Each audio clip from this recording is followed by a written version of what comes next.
A lot of times you have a little bit larger repair when it comes to drywall. Quite often it happens there's just a hole been kicked in the wall or a ball has put a hole in the wall. I'm just going to do an example of that right here and show you how easy that is to fix. I'm just going to kick a hole in the wall right here.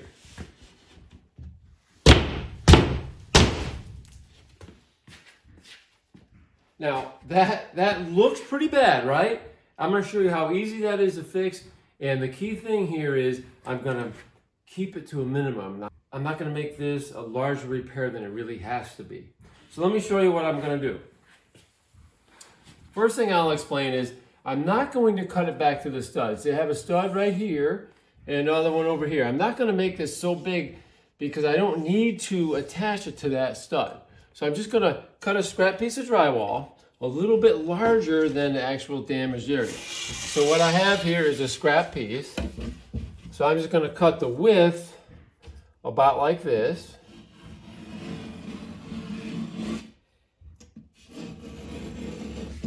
Just going to cut that.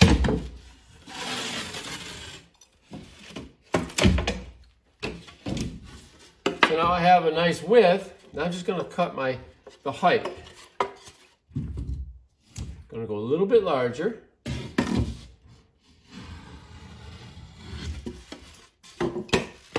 Now I'm doing all this without using a tape measure, because using a tape measure really isn't necessary. I just held it up over the top of the hole, the damaged area, and I'm just going to take this patch and I'm going to center it over that hole.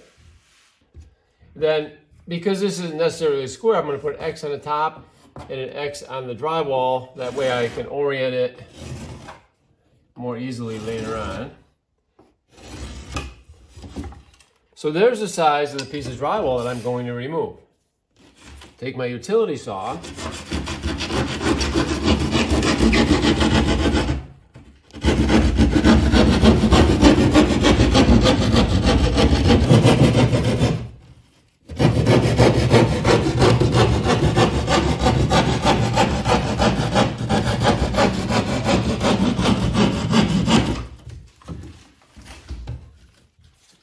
And you can see I have removed the damaged area. The rest of this drywall that's still remaining is nice and solid. What I'm doing is I'm actually putting a furring strip behind the drywall. I'm going to screw through the drywall into this furring strip, and that's going to be the blocking that I screw this repair to.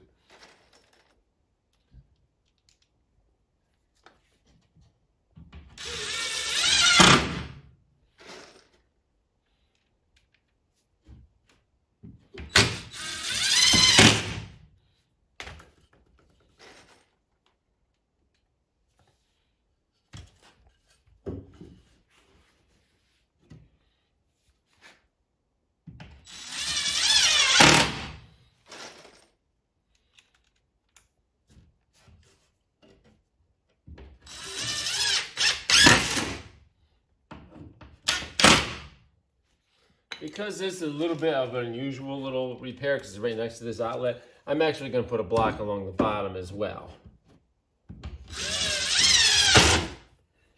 And I guess it doesn't hurt.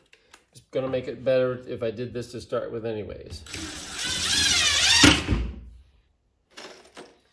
And I have a little piece I'm going to put up in the top also.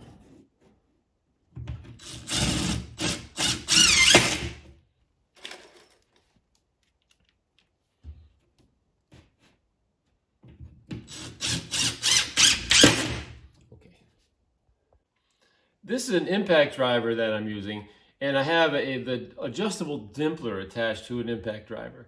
So this tool here sets a drywall screw exactly the right depth. It's actually adjustable if I wanted to go a little bit deeper. So you don't have to have an actual drywall screw gun. View from the back of the repair. All right, I have all my furring in. Now we're going to check and see if the patch fits. If it's a little bit off, we can make some adjustments. But it's not necessary. It slides right in real nice. So now I just take screws and I just screw it right to that furring that we put behind the drywall.